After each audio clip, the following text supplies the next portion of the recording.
오후 2시 오늘의 핫 이슈만 골라서 살펴보는 시간입니다. 배상훈 프로파일러 손수호 변호사와 이야기 나눠보겠습니다. 안녕하십니까? 안녕하세요.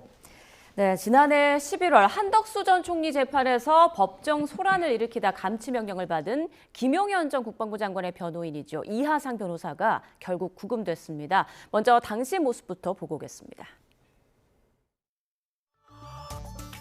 나가십시오.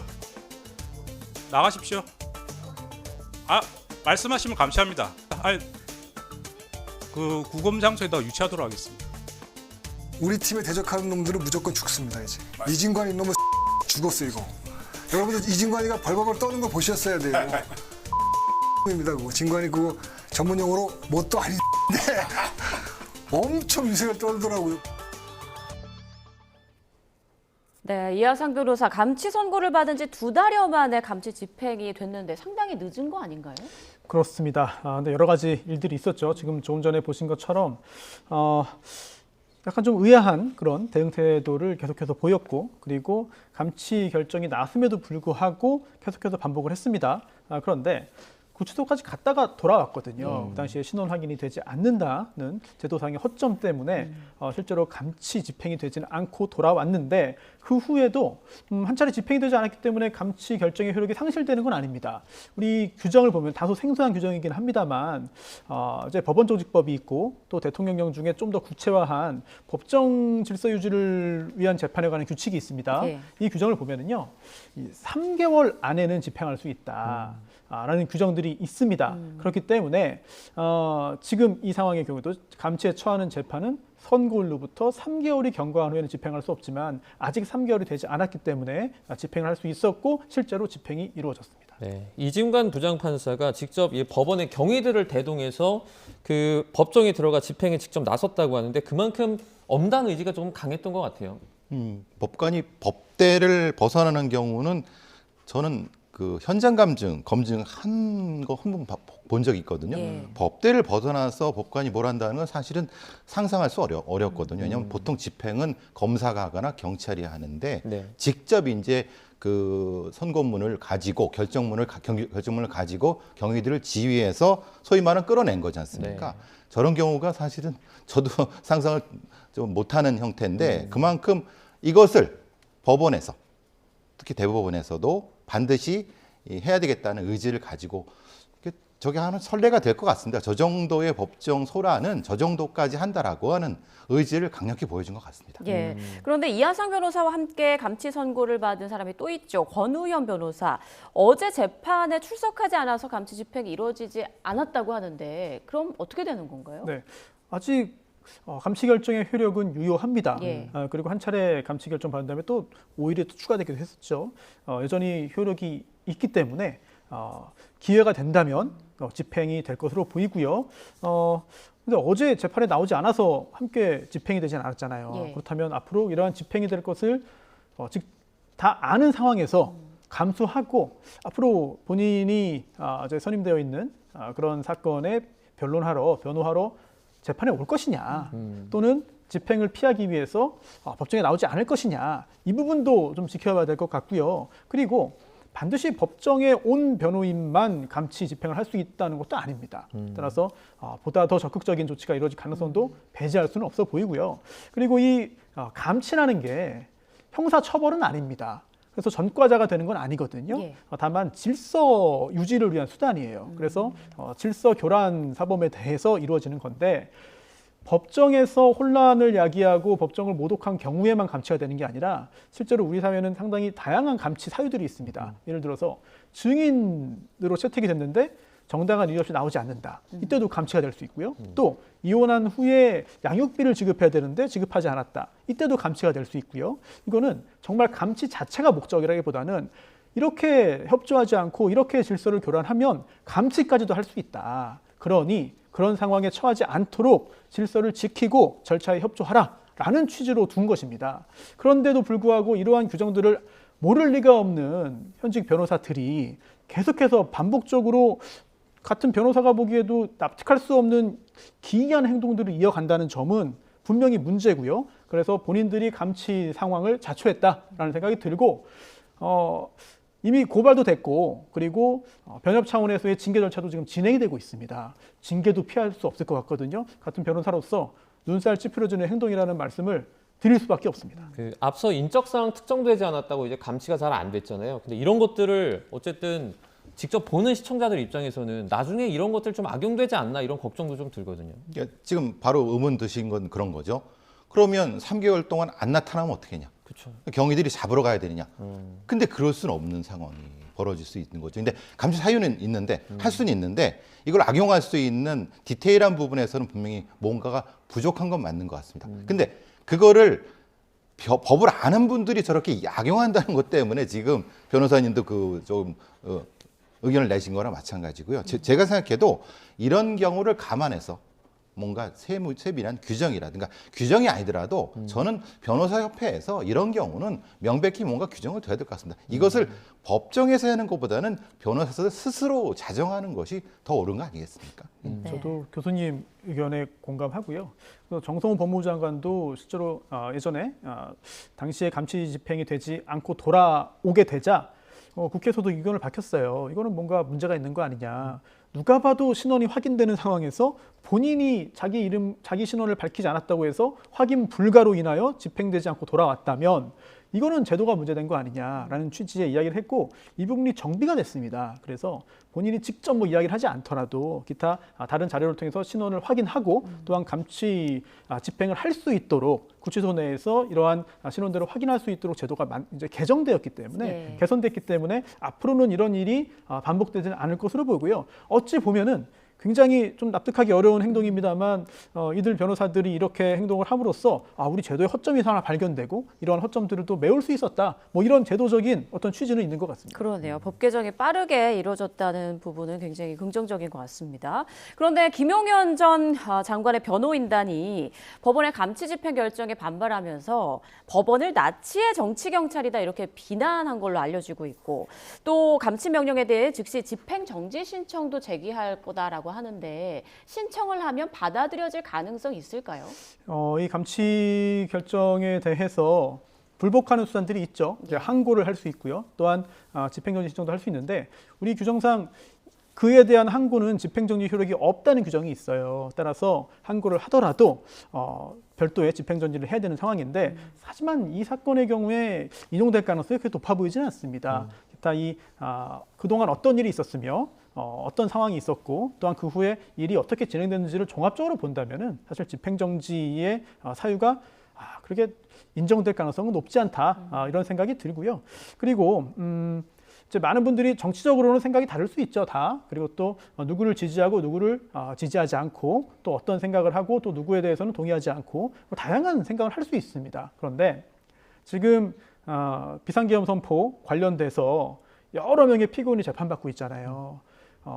그 피고인들의 정치적인 입장도 다 다르고 그리고 또 변호하는 변호사들도 상당히 다양한 전략을 펴고 있습니다. 그런데 다 존중받아야 되고 다 이해할 수 있고 다 납득이 됩니다만 적어도 김용현 전 장관을 변호하는 변호인들에 대해서는 저는 동의가 안 됩니다. 납득이 안 됩니다. 이거는 변호와 변론의 전략이라기보다는 일부러 소동을 일으키고 일부러 다른 사람의 관심을 끌고 뭔가 사법 질서에 도전을 해서 본인을 부각시키려는 목적이 아니고서는 사실 설명이 안 돼요. 이거는 최근에 부각된 게 아니라 이 사건 초기 그리고 또 어찌 보면 제 개인적인 생각입니다. 김용현 전 장관에 대한 변호를 하기 전 이전의 다른 사건에서도 비춰졌다고 봅니다. 그렇기 때문에 다른 변호인들과 김용현 전 장관 변호인들의 차이점이 드러나는 상황이 아닌가 이런 생각이 듭니다. 네, 집행정지 신청 받아들여질 가능성 낮다라는 변호사님 평가까지 들어봤습니다. 이번엔 전한길 씨 얘기를 좀 해보겠습니다. 지난해 8월에 미국으로 출국을 한 뒤 해외에 체류 중이던 유튜버 전한길 씨가 어제 귀국했는데요. 화면 준비했습니다. 함께 보시죠. 그냥 국민들이 바라보는데 부당하게 저를 체포해 갈 수는 없도록 미리 사전 차단하는 의도에서 제가 라이브 방송 바로 시작한다는 뜻이고요. 첫 번째가 제가 오늘 귀국하면서 너무나 많은 분들께서 기다려주시고 저도 제가 뭐 손흥민인 줄 착각했습니다. BTS인 줄 착각할 정도로 너무 많은 분들께서 응원해주셔서 고맙습니다. 첫 번째는 경찰 출석 요구에 응하기 위함입니다. 이재명 정부 들어서서 8건이나 고발을 당했습니다. 경찰서 가서 그렇게 조사 다 받고 무죄를 또 증명하면 되지 않겠습니까? 네, 이 전환길 씨 지지자들의 환호에 이제 고무된 모습을 좀 보여주기도 했는데 일단 뭐 다양한 이유가 있겠지만 이렇게 들어온 이유 경찰 조사를 좀 받기 위해서겠죠. 예, 출석하지 않으면은 아무래도 여권 유효화될 수 있고요. 그럼 이제 그 뭐 같은 맥락에서 들어온 상태에서 구속의 사유가 될 수 있기 때문에. 네. 근데 이제 본인은 그것보다는 저 현장에서의 무슨 마치 자기가 스타가 된 느낌으로 그걸 더 즐기시는 것 같아서 조금 법을 경시하는 느낌이 든다고 해서 좀 안타깝습니다. 전환길 씨가 물론 정치적 주장하실 수는 있는데 법에 따라서 거기 절차에 맞춰서 하시는 것이 옳지 않은가 싶습니다. 네, 조금 전 화면에서 본 것처럼 전환길 씨는 가슴에 무선 마이크를 착용하고 입국장에 이제 들어왔거든요. 그러면서 경찰의 체포 가능성에 대비하려는 것이다 이런 의도로 좀 말을 하기도 했어요. 어떻게 근데 이제 보십니까? 체포가 아니죠. 저거는 본인이 귀국한 거고 저기서 설마 경찰이 바로 그렇게 체포를 하겠습니까? 이건 이제 본인이 자가 발전하신 것 같고 그렇게 하지도 않을 뿐더러 그렇게 할 수도 없는 거고요. 다만 이제 어떤 일종의 표시 같은 액션을 표시한 것 같습니다. 그래서 내가 이렇게 하는 것 자체가 어떤 뭐 공권력의 탄압을 받는 느낌을 계속 지지자한테 뭐가 분위기를 풍기는 것이 아닐까라는 생각을 좀 해봤습니다. 경찰이 전환길 씨를 정보통신망법상 명예훼손 등의 혐의를 받는 피의자로 이제 12일, 한 8일 정도 뒤에 불러서 조사할 것으로 전해지고 있는데 그러니까 이게 이재명 대통령 관련한 허위사실 유포 이거 관련된 조사인 거죠? 지금 보도를 보면은 뭐 8가지 혐의로 뭐 고발당했다 이런 이야기도 있죠. 그런데 네. 전부 다 자세하게 공개되지는 않은 것 같아요. 그래서 그 혐의 중에 하나가 이재명 대통령과 김현지 실장에 대한 허위사실 유포에 따른 명예훼손, 정보통신망법 위반이죠. 이런 혐의라고 보도가 되고 있는데 그 외에도 뭐 내란 선동이라든지 협박 등등 여러 가지 혐의를 받고 있습니다. 그런데 이걸 좀 냉정하게 볼 필요가 있어요. 왜냐하면 이게 다 고발입니다. 네. 고발은 피해자가 한 게 아닙니다. 피해자가 했다면 고소가 되겠죠. 네. 제3자가 한 겁니다. 그리고 이재명 대통령 등에 대한 이 정보통신망법 위반, 명예훼손, 사이버 명예훼손이죠. 이거 고발은 민주당이 했습니다. 그렇다면 전환길 씨가 하는 행동들도 거의 전부 다 정치적인 행동이고 정치적인 배경하에서 정치적인 목적을 위해서 하는 행동이고 네. 또한 전환길 씨에 대한 고발 역시 순수한 형사적인 절차라기보다는 정치적인 배경에 의한 것이라고 보는 것이 맞지 않나 싶어요. 그리고 누가 고발한 건지도 정확히 다른 혐의들은 다 모르겠어요. 이거는 진영을 바꿔도 마찬가지입니다. 그래서 나중에 확인해 보면 터무니없는 혐의로 고발하는 경우도 있어요. 그리고 또 나중에 보면 이거는 성립할 수 없는 법 적용을 하는 경우도 있어요. 그냥 고발장을 제출하는 게 목적이고 나는 누구를 고발했다라면서 본인들을 부각시키는 경우도 없지 않습니다. 따라서 전환길 씨에 대한 호불호와 별개로 또 전환길 씨가 법을 어겼는지 여부와 별개로 이 8건의 고발이 과연 어떤 내용이냐 이거는 좀 냉정히 살펴볼 필요가 있겠고 아무튼 그와 별개로 만약에 범죄라고 한다면 이것도 좀 따져볼 필요가 있는데 정보통신망법에 있는 이 명예훼손 있잖아요. 이게 반의사불벌죄입니다. 즉 피해자가 구체적으로 처벌을 원하지 않는다고 하면 공소제기를 못해요. 예. 그래서 피해자의 의사가 굉장히 중요합니다. 네. 그런데 이렇게 고발당했다고 해서 먼저 불러서 이야기를 듣는다? 이것도 어찌 보면 약간 일반적인 절차와는 다를 수도 있어요. 그러다 보니 지금 전환길 씨 자체가 워낙에 정치적인 인물이다 보니까 기타 그와 관련된 수사 관련된 사항도 굉장히 정치적으로 해석될 수밖에 없다라는 생각이 들고 이거는 좀 냉정히 바라볼 필요가 있을 것 같고 다만 보도되지 않은 여러 가지 이야기들이 있을 수는 있습니다. 그래서 뭐 처벌 의사를 누군가 밝혔다든지 피해자들이 그럴 경우에는 당연히 조사를 해서 절차가 진행이 돼야 되는 것이기 때문에 언론 보도만 가지고 이 내막을 전부 다 파악하기는 아직 다소 부족해 보일 수도 있다는 생각이 듭니다. 네, 정확한 고발 내용과 또 경찰 수사 과정들을 좀 면밀히 봐야 될 것 같긴 한데 전 씨는 나는 도주 우려도 증거 인멸 우려도 죄도 없다고 생각한다 이렇게 말을 했습니다. 앞으로 수사가 좀 어떻게 진행될 거라고 보세요? 일단 그러니까 고발인에 대한 조사는 예. 이미 했을 겁니다. 그럼 여러 가지 고발 사항에 대한 걸 했겠죠. 그게 뭐 사회단체가 했던 어떤 민주당이 했다면 그 고발인 조사가 있을 것이고 좀 피고발인에 대한 조사가 지금 했을 거예요. 12일 정도가 이제 조율을 해갖고 이제 조사를 할 텐데 전체적인 내용에 대한 확인이 먼저 될 겁니다. 그리고 변호사님 말씀하신 것처럼 이게 그 다음에 관습불법죄에 적용되는 것이 어떤 것인가에 대한 걸 각각 나눠보는데 사실은 저게 빨리 되지는 않습니다. 좀 시간이 걸릴 겁니다. 그리고 네. 또 그렇게 되면 다른 어떤 문제가 발생할 수 있기 때문에 그렇게 그래 빨리빨리 되는 거라고 생각하실 필요는 없습니다. 조금. 그리고 예. 어제 공항에서 전환길 씨의 발언을 접하고 전환길 씨가 상당히 지금 두려움을 느끼고 있구나라는 생각을 할 수밖에 없었어요. 왜냐하면 정치적인 발언이 거의 대부분이었습니다만 중간중간에 법적인 내용도 들어가 있었거든요. 지금까지 경찰의 출석 요구에 대해서 지속적으로 소통해 왔다. 외국에 있으면서도. 네, 그리고 또 경찰이 요구하는 날짜에 출석하기로 약속을 했다. 그리고 또 도주할 이유도 없고 증거인멸 우려도 없다. 나는 무죄를 받겠다 등등의 얘기를 했습니다. 이런 내용들은 제발 체포하지 마십시오. 제발 구속영장 청구하지 마십시오. 저 조사 다 받을 테니까 제발 제 신병에 대해서는 조치를 취하지 말아 주십시오. 라고 하는 호소나 읍소의 의미가 좀 있다고 봐요. 그래서 정치적으로는 굉장히 강한 이야기를 하고 지지자들을 불러 모아서 공항에서 세를 과시했지만 사실 법적인 부분에 있어서는 지금 여러 가지 두려움이라든지 일종의 조급함을 느끼는 그런 발언들이 어제 대단히 많이 포착됐습니다. 네, 자 전환길 씨 이야기까지 좀 나눠봤고요. 다음 이슈로 넘어가겠습니다. 지적 장애를 가진 노인에게 1,000만 원을 뜯어내려야 한 사기 수법이 적발됐는데요. 화면으로 함께 확인해 보시죠. 네, 지난달 20일 전북 익산의 한 은행에서 일어난 일입니다. 지금 70대 할머니의 모습 보이고 있는데 500만 원을 송금해달라며 휴대전화를 직원에게 보여줍니다. 그런데 그 과정에서 대화 내용이 좀 이상한 걸 포착이 됐는데요. 비밀로 해줘. 네, 금을 훔쳐가지 않을 거야. 이런 내용입니다.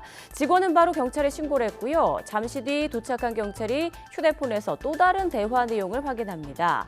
자, 저와 함께 투자해서 50억 원을 같이 벌어보자. 내 사랑을 이해하시나요? 라는 내용이 담겨 있습니다. 자, 투자를 빙자한 로맨스 스캠이었던 건데요. 경찰은 지적장애를 가진 피해자를 설득해 송금을 막았고 피해자의 돈 1,000만 원을 지킬 수 있었습니다. 네, 지금 농협 직원과 경찰관의 끈질긴 설득 덕분에 할머니의 피해를 막을 수는 있었는데 이 과정이 쉽지 않았다고 합니다. 할머니께서 경찰에게 왜 사랑하는 사이를 방해하느냐 이렇게 말을 했다고 하더라고요. 저 과정이 사실은 지금 현직 경찰들도 굉장히 힘들어하는 부분입니다. 예. 왜냐하면은 저 정도만 돼도 다행인데요. 아예 경찰을 내쫓는 경우도 있고요. 경찰을 때리는 경우도 있습니다. 왜 내가 송금하려고 하는데. 그러니까 저 할머니께서 은행 직원한테 그걸 보여줘서 망정이지 그렇지 않고 그냥 핸드폰으로 ATM기에서 눌러서 보냈으면 바로 사기당하는 겁니다. 근데 저 작업은 사실은 그 몇 개의 팀들이 있습니다. 그러니까 전처리 팀이 일단 있고 그다음에 저렇게 직접 대응하는 팀이 있고 이 사기꾼들 입장에서는 세 가지 팀이 있습니다. 그다음에 송금하게 하는 팀이 있는데 두 번째까지는 됐습니다. 근데 세 번째가 되지 않은 거죠. 그리고 저렇게 할 때에는 보통 저렇게 해야 됩니다. 이 주변 사람들 다 모아야 됩니다. 예. 그러니까 경찰도 못 믿습니다. 저 할머니 같은 분들은. 그래서 동네 이장님이라든가 이런 신뢰할 수 있는 분들을 불러다가 설득하는데 한 30분 이상 걸립니다. 실제 현실에서는. 굉장히 그러니까 사기꾼들의 가스라이팅이라는 것이 굉장히 지능적이고 지속적이고 또 저런 분들을 이렇게 올가맬 수 있는 방법들이 굉장히 많습니다. 지금 전북경찰청에 따르면 도내에서 발생한 연회비행자 사기 범죄가 그러니까 2024년에 76건이었고요. 지난해는 313건으로 크게 늘었다고 합니다. 대체 이런 종류의 범죄 왜 계속해서 매년 늘어나는 겁니까? 네, 우선 경찰이 발표한 자료잖아요. 그러면은 정말 숫자가 발생 건수가 는 것이냐 아니면 그동안은 포착이 되지 않다가 이제는 드러나는 건수가 늘어난 것이냐 등도 나누어서 볼 필요는 있습니다. 예. 다만 대체로 더 늘었다는 평가를 굳이 하지 않을 이유는 없는 것 같아요. 여러 가지 이유가 있겠죠. 우선 첫 번째로는 외로움을 공략한다는 게 인간의 심리의 약한 부분을 잘 파고드는 거거든요. 그러다 보니 성공 가능성이 높다라는 것이죠. 또한 두 번째는 수법이 계속 진화합니다. 그래서 새로운 수단이 추가되고 또 개선되면서 나쁜 의미의 개선이 이루어지면서 확률이 좀 더 올라가는 측면도 있고요. 그리고 또 일종의 데이터베이스죠. 네, 이 DB가 유통이 되는데 전화 잘 받아주더라. 어떤 문자 받으면은 실제로 클릭을 하더라. 터치를 하더라. 안 끊고 계속해서 이제 계속 대화를 이어나가더라. 이런 사람들의 전화번호는 상대적으로 고가로 거래가 됩니다. 아, 예. 그래요? 예, 그런 범죄자 입장에서의 양질의 데이터베이스죠. 이런 것들이 계속해서 누적이 되고 축적이 되다 보니까 범죄 피해에 노출된 사람들의 어떤 위험성이 더욱더 커진다라는 생각이 들고, 결국 이거 다 종합하면은 인간의 한계입니다. 인간이 기계가 아니잖아요. 그렇기 때문에 인간의 인지 능력, 그리고 인간의 사고 능력, 그리고 그 어떤 심리적인 특정한 상황에 있어서는 제대로 된 판단을 하지 못하는 상황들, 이런 것들을 노린 범죄이기 때문에 계속 늘 수밖에 없고, 또한 이러한 범죄를 국내보다 더 안전하게 할 수 있는 해외 거점들, 예. 여기에 대한 적극적인 수사의 실질적인 한계 등이 결합되어서 이러한 범죄가 느는 것으로 분석할 수 있겠습니다. 네, 이번 사건 같은 경우는 외로움을 좀 많이 타는 어르신을 공략한 그런 수법이 아닌가 싶기도 한데요. 경찰에서는 온라인이나 채팅으로만 연락하는 경우 입금을 해선 절대 안 된다라고 당부를 했는데, 그 밖에 또 주의해야 할 점이 있다면 어떤 게 있을까요? 그러니까 사이버상으로 하는 건 모든 거는 입금하면 안 됩니다. 그럼 당연한 겁니다. 관공서에서 돈을 요구하지도 않고 전화로도 요구하지도 않고, 그런데 이걸 우리가 알지 않습니까? 근데 알면서 당하는 것이 이런 로맨스 스캠 사기입니다. 그래서 이제 각각의 지점들이 있죠. 지점이라는 건 금융기관, 그 다음에 통신사 이런 데에서 청각적인 거 말고 시각적인 어떤 이걸 만들어놔야 됩니다. 지금 손님께서 하시는 거는 로맨스 스캠입니다라고 눈에 보이게끔.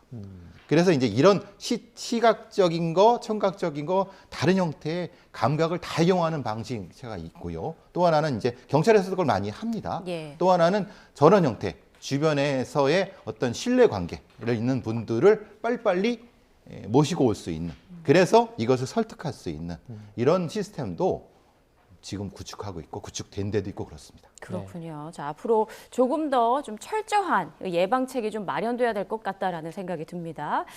자, 다음 이슈입니다. 이 시간에 민폐 주차 사례들 여러 번 전해드렸는데요. 민폐 주차 끝판왕이 등장했습니다. 화면을 함께 보시죠. 네, 대구 북구의 한 도로에 은색 승용차 한 대가 떡하니 서 있습니다. 차선 2개를 점령한 채 비스듬히 세워져 있는데요. 비상등도 켜져 있지 않고 차량 내부에 운전자도 없습니다. 최근 한 온라인 커뮤니티에 이 사진을 올린 작성자는 어떻게 이런 식으로 주차를 할 수 있느냐며 바로 안전신문고 앱으로 불법 주차 신고를 했다고 밝혔습니다. 그러자 잠시 뒤에 한 아주머니 운전자가 나타나더니 운전석에 탑승했다며 창문을 두드린 뒤 신고를 마친 앱 화면을 보여주고 자신이 그 자리를 벗어났다라고 덧붙였습니다. 자, 저렇게 도로 한복판에 차가 있으면 정말 당황스러울 것 같은데, 정말 이 차 주인이 강심장인 것 같기도 해요.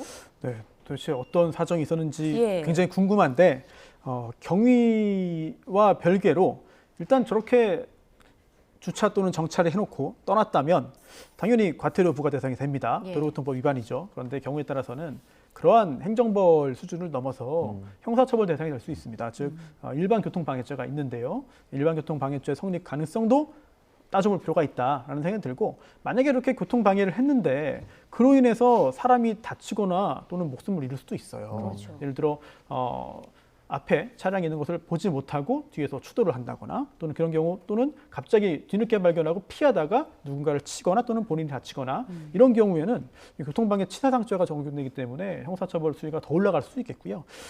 근데 이제 어떤 처벌을 하느냐, 어떤 행정벌을 내리느냐, 그거를 지금 따지는 것보다는 저런 행동을 하면 안 되죠. 왜냐하면 인근 주민들과 시민들에게 큰 불편을 주기 때문에 저런 행동을 하면 안 된다라는 생각이 들고, 간혹 근데 이런 경우는 있습니다. 정말 간혹 이 상황이, 이 사건이 꼭 그렇다고 제가 뭐 판단할 단서가 있는 건 아닙니다만, 운전 중에 급박한 어떤 상황에 처하거나 또는 건강상의 위해 상태가 발생해서 어쩔 수 없이 더 이상의 정차나 내지 주차나 차량 이동을 하지 못하고 차량을 이탈하는 경우들이 없지는 않아요. 예. 그렇기 때문에 도대체 어떤 일이 있었느냐, 이것까지 따져봐야 될 것 같습니다. 일단 저게 주차인지도 사실 정확히 잘 모르겠는데, 예, 이런 상황이 만약에 발생했을 때, 이와 유사한 상황이 발생했을 때 좀 어떻게 행동을 해야 될까요?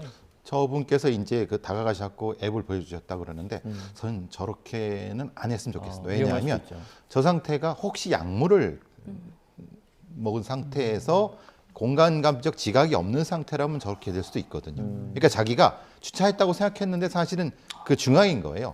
근데 거기에 그 사람한테 가서 당신 이거 위반했어요라고 하면은 위해를 당할 수도 있습니다. 그러니까 저런 경우는 가능하면 신고를 하시고 빨리 112에 신고하셔갖고 저기 이 차가 이렇게 쓴다라고 하면 5분 내에 옵니다. 그러니까 그렇게 하시는 게 맞는 거지. 직접 이제 대응하시려고 하면은 싸움이 아니라 그 어떤 범죄적 위협을 당할 수도 있거든요. 그 상황일 수 있고 저게 또 다행히 그 시내라 그러는데 저는 최악의 경우는 고속도로상에서 저런 경우를 본 적이 있습니다. 예. 고속도로상에서 그냥 세워놓고 시비를 벌리는 거예요. 근데 아시다시피 고속도로상은 다음 2차 사고가 큰일 나지 않습니까? 그렇죠. 그러니까 이제 저런 일을 보시면은 다른 거 생각하실 필요 없이 빨리 112나 신고하시고 본인은 좀 멀리 감치 있으시는 게 최고의 선택입니다. 네, 네. 현명하게 대응하는 법까지 알아봤습니다. 자, 다음 이슈입니다. 한 대형마트에서 진행하는 과자 무한 골라 담기 행사가 요즘 화제를 모으고 있습니다. 어떤 내용인지 확인해 보시죠. 네, 최근 온라인에는 박스에 과자를 산처럼 쌓은 인증샷들이 쏟아지고 있습니다. 바로 이마트에서 진행하는 과자 무한 골라 담기 행사인데요. 25,000원을 내고 제공되는 2개의 박스에 원하는 만큼의 과자를 개수 제한 없이 가져갈 수 있습니다. 과연 얼마나 담을 수 있을까요? 한 10봉지 정도 생각하셨다면 틀렸습니다. 많게는 100봉 이상, 최대 200봉 가까이 성공했다는 후기도 올라왔는데요. 입소문을 타고 누가 더 많이 담는지 도전이 이어지면서 박스에 과자를 많이 담을 수 있는 이른바 꿀팁도 공유되고 있습니다. 과자를 테트리스처럼 쌓아라, 맛동산을 끈으로 묶어라, 질소가 많은 과자 위주로 최대한 채우고 큰 봉지는 옆에 얇게 세워라, 뭐 이런 내용들입니다. 예상 밖의 뜨거운 호응에 당초 지난 1일까지였던 행사 기간이 오늘까지로 연장된 것으로 알려졌는데요. 그런데 그 사이 이걸 또 중고 플랫폼에 되파는 사람도 생겨났습니다. 산처럼 쌓아서 거의 공짜처럼 산 과자를 비싸게 되파는 것이 과연 도 이상 맞느냐 하는 지적도 나오고 있는데요. 누리꾼들은 예상된 결말이다, 먹지도 않을 걸 왜 사냐라는 등의 씁쓸한 반응을 보이기도 했습니다. 자, 과자를 층층이 쌓은 모습 정말 입이 떡 벌어질 정도의 그런 모습인데 과자를 많이 담는 법 등을 유튜브를 통해서 미리 공부하는 경우도 있었다고 하더라고요. 보통 한 접시 뷔페 가면은 많이 쌓는 고기 뷔페 가면 그 기술들이 많이 이제 해보셨나 봐요. 많이 해봤죠. 근데 이제 소위 주목 효과라고 합니다. 저런 경우를 주목을 통해서 포커싱을 통해서 일종의 상술로서 하는 이제 일종의 유통 방법 뭐 기법이기도 하고, 예. 그러니까 그렇게 되면 빨리 현금이 유통이 되니까, 그러니까 일단 광고를 하는 것보다 더 높은 광고를 효과를 하는 건데 문제는 이제 저렇게 하면은 일반적인 형태의 과자 유통이 방해받을 수 있다. 왜냐하면 그게 재판매되니까 그렇죠. 그런 부분도 있을 수 있지만은 요즘 세대들이 이런 일반적인 상행에 플러스 재미를 뭔가 내가 여기에 참여하는 듯한 어떤 것을 통해서 같이 하는 놀이 같은 느낌의 상행위 같은 형태로 그래서 저런 것들이 많이 요즘은 주목받는 것 같습니다. 이제 경도놀이, 경찰 도둑놀이도 그렇고 이게 일단은 일반적인 상행위보다는 뭔가 재미를 가미해 갖고 하는 어떤 형태가 소비자들한테 특히 이제 요즘 소비자들이 좀 저런 거에 목말라 하는 경우가 많지 않습니까? 그래서 저런 것들이 유행인 것 같습니다. 네, 지금 뭐 폭발적인 반응을 보이고 있는데 이 행사가 사실 주최 측에서도 뭐 기간을 좀 늘렸다 그러고 이런 식으로 계속해서 사람들한테 인기를 좀 끄는 이유는 어디에 있다고 보세요? 아무래도 이제 저게 한번 주목 효과가 나타나면요, 이게 이제 스노우볼이 됩니다. 커져갖고 다른 형태가 되죠. 쌓는 거 맞고 옆으로 쌓기, 위로 쌓기부터 시작해서 네. 나중에는 이제 저것도 먹기도 하고 뭐 이런 까기도 하고 이런 게 확장되는 거죠. 컨텐츠의 스노우볼링 효과가 더 늘어나게 되는 거죠. 네.